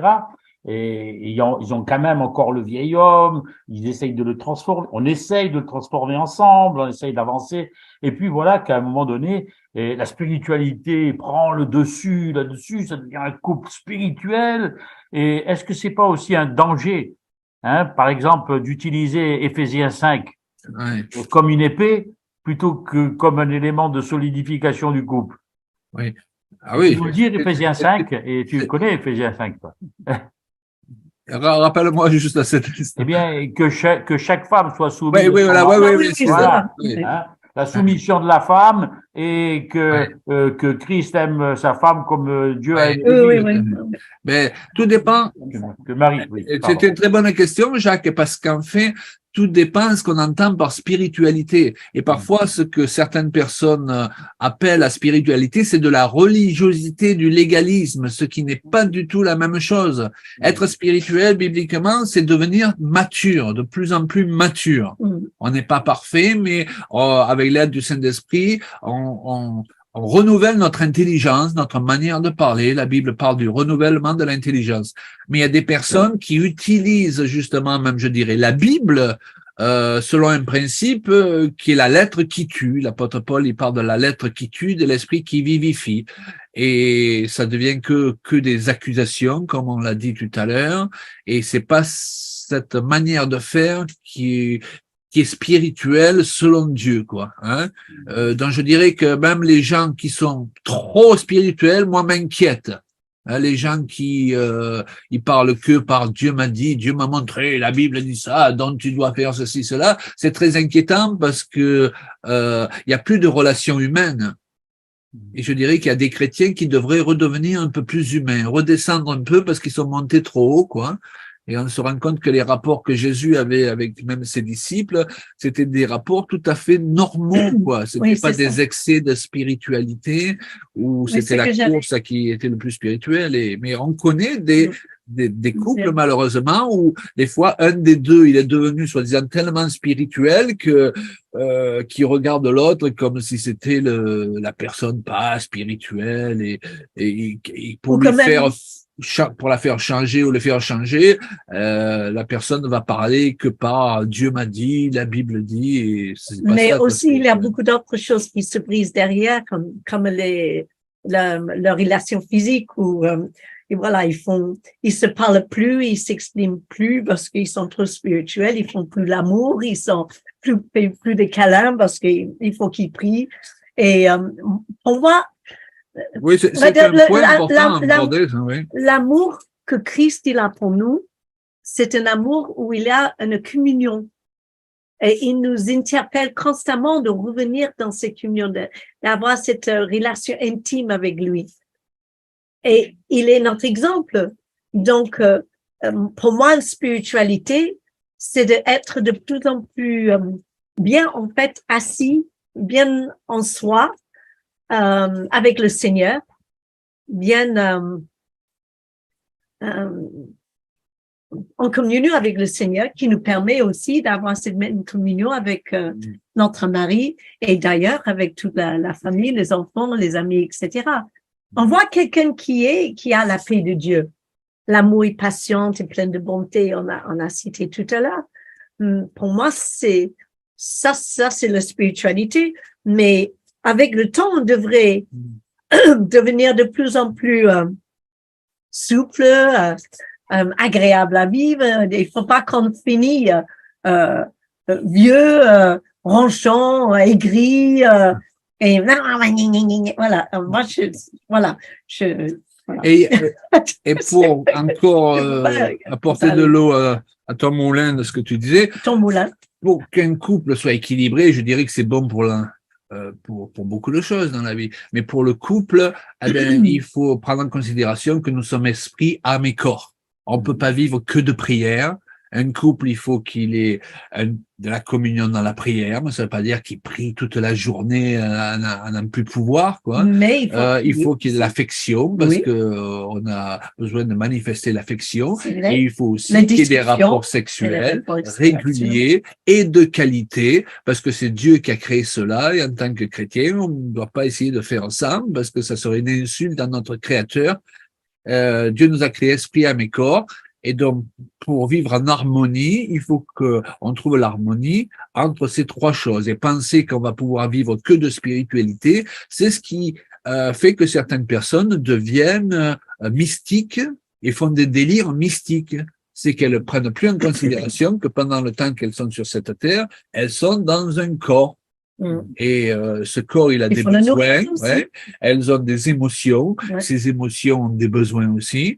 Et voilà, et donc équilibre, esprit, âme et corps pour qu'un couple puisse tenir la route. Et à tout âge. Ouais, oui. Alors, je vais vous poser une dernière question et après on fera une petite pause musicale et on reprendra. N'oubliez pas, si vous avez des questions, vous les réservez pour la troisième partie parce que ils sont encore à vous et à vous seulement, vous aurez tout le loisir de leur poser les questions que vous avez envie.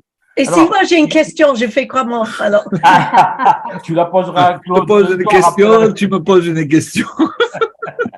Alors, moi, j'ai encore une dernière question. Enfin, j'en aurai d'autres, mais je pense que ça suffit pour ce soir. C'est une question, tout à l'heure, vous avez abordé, Claude, souvent, tu as même montré le livre, tu as dit c'était un couple en mission. Tu as parlé de le couple en mission et pour servir Dieu ensemble. Moi, je me souviens que quand, au début de notre conversion, notre marche avec le Seigneur, j'avais l'impression que être en mission, c'était aller à l'église. Alors, je suis pas contre aller à l'église, mais je négligeais quelque part, et je m'en suis rendu compte, je négligeais ma famille pour mon engagement spirituel ou mon engagement ecclésial. Qu'est-ce que vous pouvez dire de ça? Je dirais que la première église, c'est notre famille. Voilà. Je crois que parfois, justement, on a mal interprété, enfin, l'ordre des priorités dans le service qu'on doit au Seigneur. Mais dans l'Écriture, il est dit, par exemple, il y a un verset qui paraît très dur, hein, selon les traductions, qui dit « Celui qui prend pas soin des siens est pire qu'un infidèle ». Waouh! Et on connaît aussi des gens qui ont fui leur foyer en allant à l'église parce qu'ils voulaient pas régler les choses qu'il y avait à régler dans le foyer, mais en étant à l'église, on se cache derrière la spiritualité, on peut tomber dans l'activisme aussi.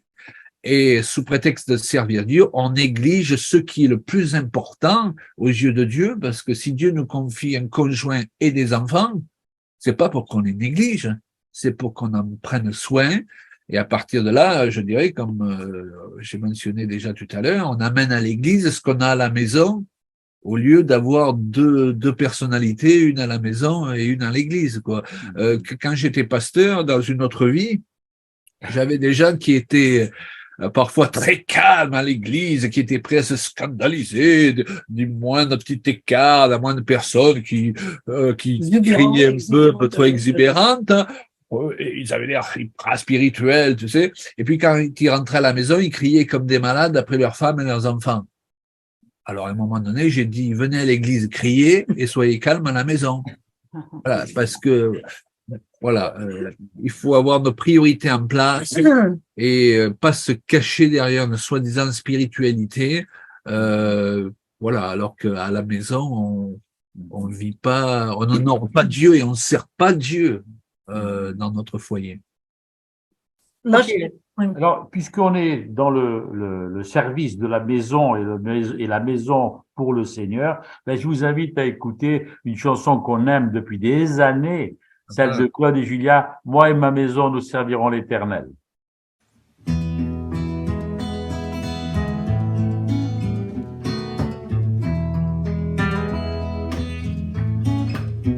Moi et ma maison, nous servirons l'Éternel.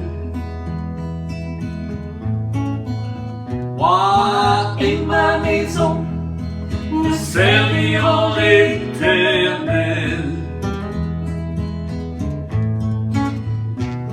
Moi et ma maison, le servirons, car il est fidèle et il est bon. Moi et ma maison, nous servirons l'Éternel. Moi et ma maison, nous servirons l'Éternel. Ma maison, nous servirons l'Éternel. Moi et ma maison, nous servirons l'Éternel. Ma maison, nous servirons l'Éternel. Moi et ma maison, le servirons, car il est fidèle et il est bon. Moi et ma maison, nous servirons l'Éternel. Au milieu des problèmes, Quoi les problèmes? comme au jour de beau temps. Moi, et ce que j'aime, ma femme et mes enfants serviront le Seigneur qui nous a franchis de tout notre cœur, tout au long de notre vie.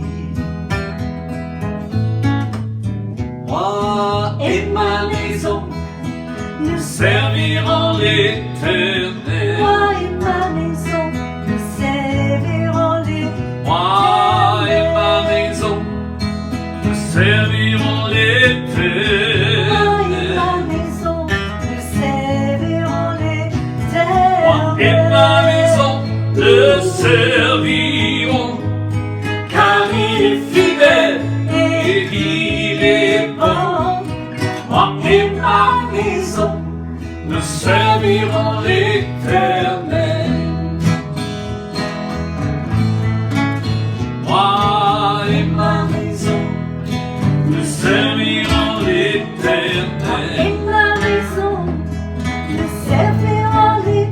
Moi et ma maison, nous servirons l'Éternel. Nous servirons l'Éternel. Moi et ma maison, le servirons, car il est fidèle et il est bon. Moi et ma maison, nous servirons l'Éternel.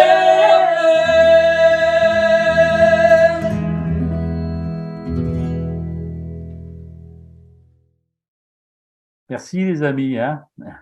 Vous êtes toujours là, Claude Oui, on trouve qu'on a un peu vieilli, mais bon, ça va. écoute, hein, j'ai vu que tu avais changé de lunettes aussi. Hein. Tu les avais posées sur le guéridon. Là, maintenant, tu les as tout le temps. Hein. Non, pas tout le temps, non, c'est pour devant l'écran, sinon dans la D'accord. journée, je mets pour lire. Alors maintenant, eh bien, on va passer à cette troisième étape, Claude. Ah Et là donc, là, je vais installer sur mon écran la totalité des visages qui sont avec nous ce soir. Voilà. Et je m'adresse à vous maintenant. Alors maintenant, c'est à vous. Et Ouais, alors oui. puisque vous êtes à l'écran, Oui, vous avez Claude et Julia, leur Il y a deux micro est questions. ouvert, le mien aussi. Les vôtres sont pour l'instant fermés. Mais si vous avez une question, et j'espère que vous en avez, eh bien, vous me faites signe. Je demande à Martin d'ouvrir votre micro, vous l'ouvrez directement, et puis vous posez la question, vous la formulez comme vous voulez, et à condition qu'elle reste toujours dans l'orientation du sujet qu'on a donné pour cette soirée. Voilà, c'est à vous. Qui est le premier à se lancer ou la première? Alors, et puis, il n'y a pas de questions gênantes, hein, parce que, voilà, on Oui, est… Monique, allez, tu mets ton micro, s'il te plaît. Voilà, en bas à gauche, là, tu mets ton micro en marche, il n'y est pas encore. Voilà, on t'écoute. Bonsoir. Bonsoir. En fait, moi, la question, c'est si on n'a pas la même façon de voir le service pour Dieu. Il y en a un qui a un don pour une chose et l'autre, il n'a pas la même chose, il n'a pas le même don, la même facilité dans le service pour Dieu. La même conviction. Oui, bien sûr. Mais je pense qu'en fait, ce n'est pas vraiment nécessaire qu'on a le même don. Ce qui est important, c'est d'avoir le même attachement à Dieu. Et la complémentarité, c'est parfois quelque chose à creuser, à découvrir, pour vous mettre pour trouver quelque chose où les deux façons puissent être mises en valeur. En fait, ce qui se passe, c'est que, comme l'a dit Julia tout à l'heure, tu l'as dit vis-à-vis des trois identités, on peut le dire aussi pour l'appel, nous avons un appel commun, il faut comprendre quel est cet appel commun dans la complémentarité pour servir Dieu, Oui. et puis ça ne remet pas en question qu'on a chacun un appel individuel. Moi, par exemple, j'écris des livres, je fais des choses, c'est pas J'écris pas. ce que fait ma Un femme, peu. c'est mon appel. elle le danse. Moi, quand je me mets à danser, je lui marche sur les pieds. C'est catastrophique. Donc, parfois, elle part faire un séminaire toute seule parce que ça correspond à l'appel qui est sur sa vie. Moi, je la libère. C'est super. Et puis, il y a cette autre troisième identité qui consiste à réunir une partie de nos dons pour travailler ensemble. Donc, je crois que ce qui est important, c'est de respecter chacun que vous avez un appel différent et que ça vient du Seigneur. Ne pas forcer l'autre, il faut que tu sois toujours avec moi à servir Dieu, parce que c'est pas obligatoirement sa tasse de thé, comme on dit, mais d'un autre côté, que vous cherchiez ensemble, si nécessaire, dans la volonté de Dieu, pour ce qui est supposé vous unir dans un troisième service, je dirais, qui, lui, vous est commun, quoi. De la même façon qu'elle a développé pour les identités tout à l'heure, ça marche pareil pour nos appels. Maintenant, j'ajouterai que les choix qu'on fait dans notre vie peuvent nous approcher ou nous éloigner de cet appel commun. Et que autant que je suis très artiste et que j'aime bien m'exprimer de des tas de façons, je vais choisir des choses qui soient complémentaires avec la direction que nous avons en commun.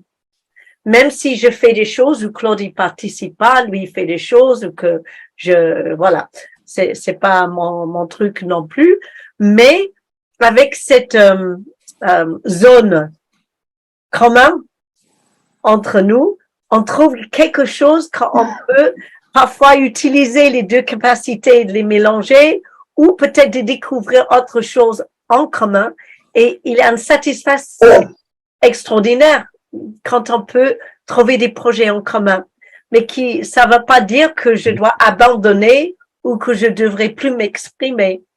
Mais de toute façon, c'est tout pour le service de Dieu. Et parfois, on fait des week-ends où lui, il est vraiment dans l'enseignement et moi, je suis plus, je fais des ateliers à côté et tout le monde est content.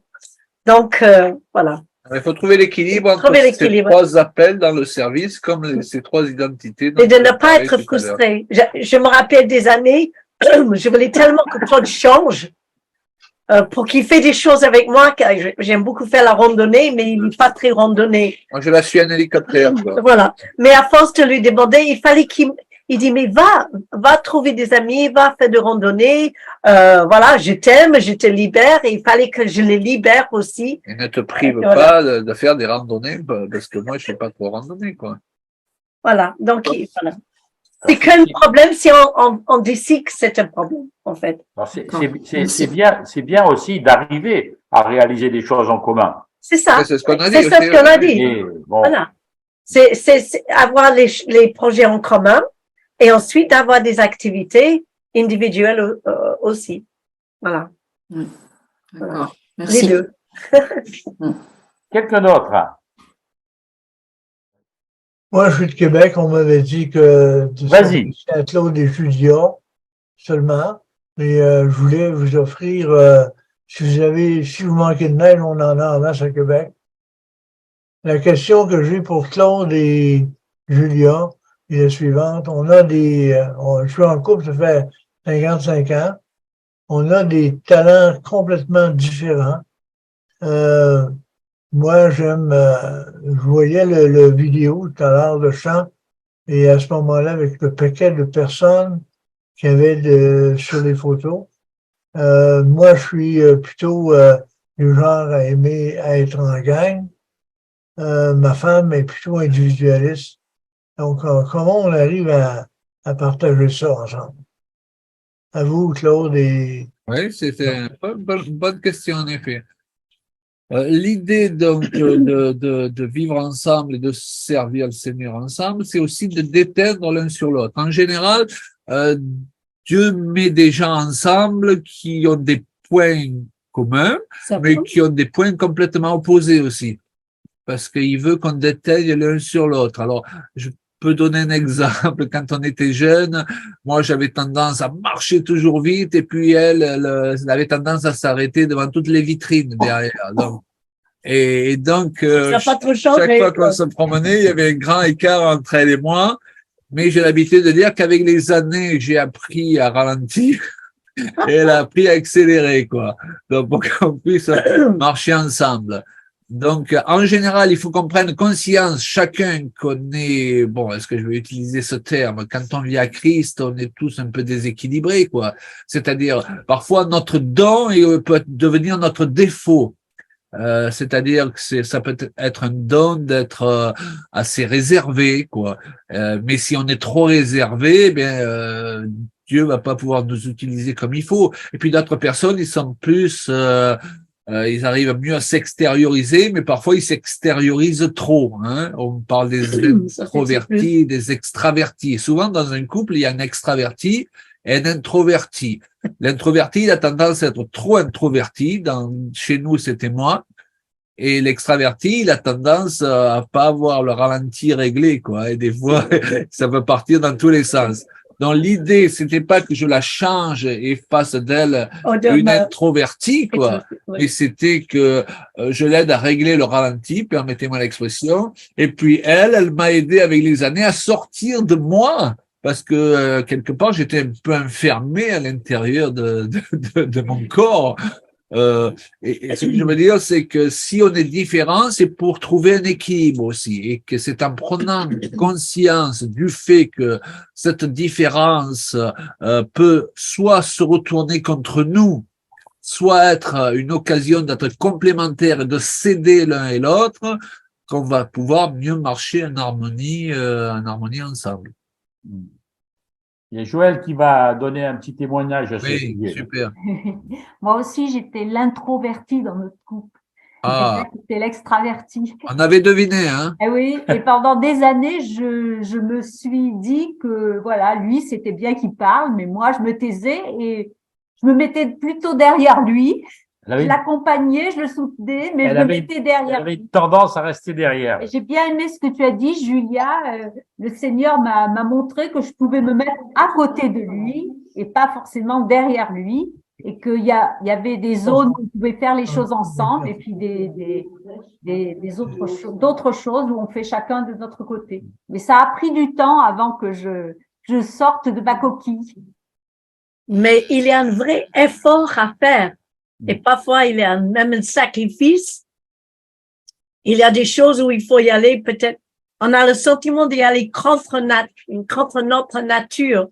Mais en fait, c'est juste Dieu qui veut nous voir s'épanouir, et il est en train d'utiliser l'autre, nos différences, de faire valoir des choses qu'on a à l'intérieur de nous, mais on réalise même pas.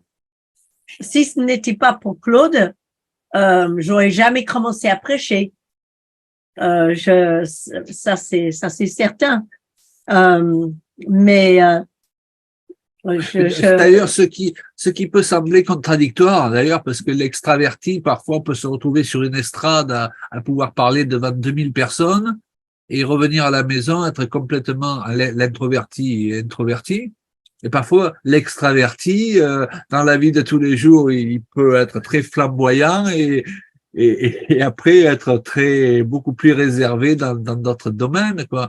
Et ce que je voudrais ajouter, c'est que je sais pas pour vous, Jacques et Joël, mais je pense, oui, notre génération a manqué de modèles.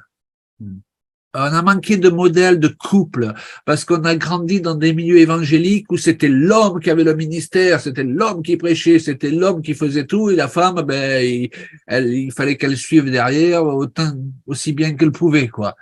Et on n'a pas eu beaucoup de couples qui servaient ensemble dans le ministère.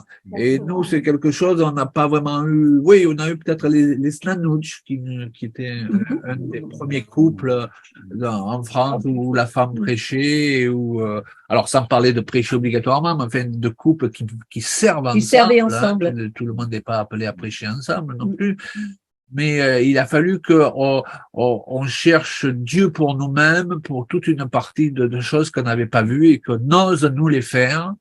Et aujourd'hui, le résultat qu'on a à travers nos voyages, c'est qu'il y a beaucoup de couples qui ont décidé de servir Dieu ensemble parce qu'ils nous ont vus servir Dieu ensemble. Et je crois que vous devez avoir la même expérience aussi. Oui, tout à fait. Moi, où on a découvert vraiment cette dimension, je ne vais pas parler des autres, mais dans le cadre des hommes d'affaires du plein évangile, où quand on allait quelque part, au départ, c'était l'homme qui témoignait. Voilà, point barre. Et puis nous, un jour, on nous a invités à venir parler ensemble. Donc, on a dit, nous, si on vit ensemble, on parle ensemble. Là, ça a choqué un peu. Je dis, mais les gens disaient, mais non, ça va pas. On a invité Jacques. Je dis, moi, Jacques, c'est aussi Joël. Parce qu'on a un témoignage de couple. On est venu au Seigneur par un témoignage de couple. Donc, on peut pas témoigner. Et en fait, on s'est rendu compte que sur la même histoire, on l'a racontée de façon différente. Parce que moi, j'avais le regard d'un homme et elle avait le regard d'une femme. Tout à fait. Et c'était complémentaire. Et moi, je pouvais toucher des hommes qui avaient vécu la même expérience et Joël pouvait toucher des femmes qui avaient vécu la même expérience. Et ainsi, on s'est rendu compte que même à travers de l'enseignement qu'on pouvait donner par la suite, eh bien, c'est quelque chose de complémentaire. On est complémentaire. Être un couple, c'est pas que l'autre doit disparaître. C'est une communion et non pas une fusion. Tout à fait. Ouais, c'est ça, c'est ça. Ouais, C'est ça. En tout cas, c'est une belle expérience.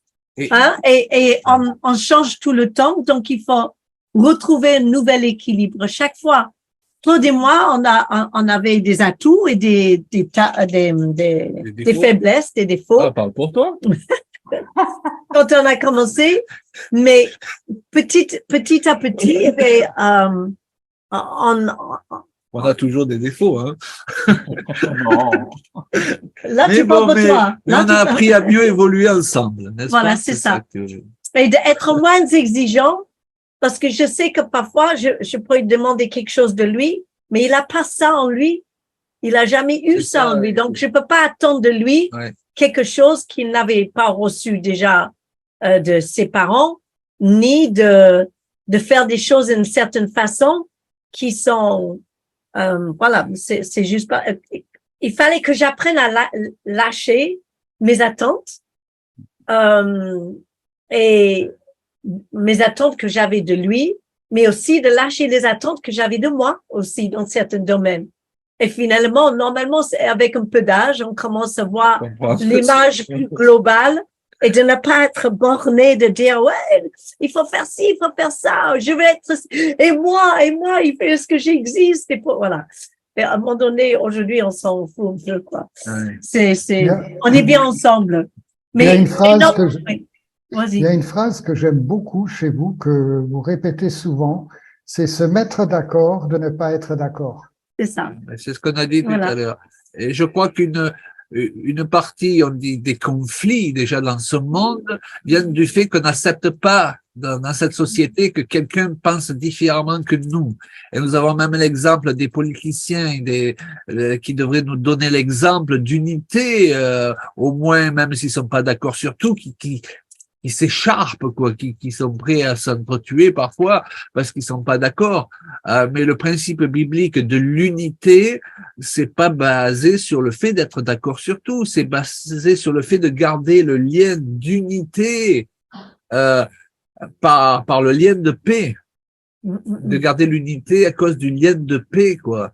Et ça part du principe que on décide que l'autre, il a le droit de penser par lui-même et qu'on se sent pas obligatoirement frustré. Le problème, c'est que quand on est jeune, souvent, on prend tout personnellement. OK? Et quand on se marie, tout ce que fait l'autre, on va facilement le prendre comme une agression personnelle. Et ne serait-ce que le fait qu'il pense pas comme nous, à cause de notre insécurité. On croit que c'est la faute de l'autre, mais en fait, c'est la faute de notre insécurité. Et ce que Dieu veut faire, c'est de nous rendre sécures dans notre identité, qui fait que justement, on a plus de respect pour l'autre, de ce qu'il pense. Et quand on n'est pas d'accord, on dit, le Seigneur, il montrera, et puis il nous montrera en cours de route, chérie, je t'aime, on se couche le soir, et on va surtout pas laisser ce problème, nous empêcher de bien dormir, quoi. Secouer nos fondements. Parce qu'on peut être pas d'accord, on peut avoir une dispute, on peut être vraiment, je veux dire, passer un moment où on est, il y a un désaccord dans un couple et ça arrive à tout le monde. Mais même là, on remet jamais en question le fait que c'est Dieu qui nous a unis et que le fondement, il est solide. La Bible dit en Éphésiens d'être enraciné, fondé dans l'amour. Le couple, s'il est enraciné, fondé dans l'amour de Dieu, eh bien, le vent va souffler, on va être, mais on peut rester souple. Et on peut même quand il y a des catastrophes dans la vie et qu'il y a tout qui se casse autour de nous, cet fondement, il reste intact, au même titre que notre attachement à Dieu. Parce qu'il n'est pas basé sur le fait de toujours tout voir pareil. Voilà, c'est ça. Et d'ailleurs, quand tu n'es pas d'accord avec moi, je prie le Seigneur pour qu'il te montre que j'ai raison. C'est simple quand même, non? Vous voyez ce que je vis? Martin, il faut effacer cette parole-là. Hein, vous avez tout compris. C'est dommage, c'était bien parti pourtant ce Zoom. Pardon, moi j'ai quelque chose que je voulais dire là en vous écoutant, puis ça m'est sorti de la tête quand tu as dit la blague là. Oui, je disais que souvent on considère l'homme comme le sexe fort et la femme le sexe faible. C'est complètement faux, complètement erroné. Et par contre, je pense il est bon de savoir comment fonctionne l'autre pour pouvoir répondre à son attente. Parce que moi, je sais que, entre guillemets, je serai, selon la théorie, le sexe fort, mais en fait, je suis très faible dans ma tête et dans mes pensées. Parce que j'ai toujours la crainte. Et si la personne, en l'occurrence Joël, qui est la plus près de moi, ne m'apporte pas le secours dont j'ai besoin, je suis perdu. Je suis perdu. Et elle, de son côté, elle a besoin d'encouragement. Mais moi aussi, j'ai très fortement besoin d'encouragement. Elle a besoin d'encouragement pour prendre des initiatives, pour être devant. Et moi, j'ai besoin d'être encouragé parce que j'ai l'impression que ce que je fais, c'est une catastrophe, quoi. L'encouragement, c'est hyper important, je trouve. Jacques, il m'a beaucoup aidé parce qu'il m'a beaucoup encouragé. Mais c'est ça. C'est précieux. Mais c'est absolument, Joël. Je sais qu'une chose, c'est que quand on s'est mis ensemble, on était jeunes. J'avais un enfant, 2 enfants, 3 enfants de bas âge assez rapidement. Et mais mon mari, il m'a pas laissé en arrière. Il m'a toujours inclus dans notre avancement spirituel à l'église aussi, pour que justement il n'y a pas un écart qui se crée entre le niveau de ce qu'on vivait autant avec le Seigneur que dans l'église, et ça, c'est super important. Et je pense qu'il y a un nouvel modèle aujourd'hui pour que les jeunes gens, ils vont vivre ensemble, ils vivent leur foi. Les femmes sont un peu plus épanouies aussi. Il faut pas que ça soit trop extrême non plus pour que on écrase l'homme et que lui perd son identité à un moment donné aussi. Mais mais ils ont envie de servir Dieu ensemble et on le voit ça. Et donc, c'est vrai que parfois, quand il nous voit prêcher, Claudia Julie nous écrit, on a une petite cellule de maison, on a prêché tous les deux, c'était génial. Je dis, mais voilà, c'est bien, et c'est comme ça que l'Église avance, et voilà. Ouais. Mais voilà. Bien, Claude, Julia, Martin, je pense que il se fait déjà tard, il est 22h15, je crois. On a fait pas totalement le tour de la question, mais on a abordé plein de sujets. Je pense qu'on va peut-être arrêter là pour ce soir, sauf s'il y a encore une question ou une intervention. Si c'est le cas, vous me faites signe de la main et vous prenez le micro. Je peux juste dire peut-être quelque chose pour terminer. Elle a une question, Julia. Vas-y, Julia. J'avais dit. Encouragé, Julia. Quelle question tu veux me poser alors? J'aimerais juste encourager les couples qui sont là ce soir de régulièrement faire un petit bilan, de ne jamais cesser de communiquer, d'accepter que l'autre dit que elle est frustrée. Donc, il faut qu'il y ait une ambiance de confiance dans le couple pour qu'on puisse avancer. Donc, la prière, de prier ensemble, c'est normal. C'est parfois compliqué. Je connais beaucoup de couples, ils s'aiment, mais ils prient jamais. Il y a un problème. Même si c'est juste une courte prière le matin, quelque chose pour nous connecter et de reconnaître le Seigneurie sur notre couple, sur nos enfants et la famille. Et de parler, de prendre du temps, juste tous les deux, de ne pas toujours vivre en communauté avec d'autres personnes. Il faut qu'on puisse se trouver tous les deux. Et la Saint-Valentin, c'est une excellente occasion de peut-être sortir au restaurant, offrir des chocolats, une petite fleur, de dire quelque chose que peut-être on ne dit pas toujours. Mais n'attendez pas la Saint-Valentin, quoi, c'est tout. Voilà. Mais après, le 15, c'est bien aussi, hein. Voilà. Et ça, d'entretenir vraiment l'amour, c'est un jardin. Mais quel merveilleux jardin. Et nous avons tous de la semence, nous avons tous de la place et on devrait avoir tous le temps de le faire. Et comme ça, le mariage va durer longtemps. Amen, Voilà. amen.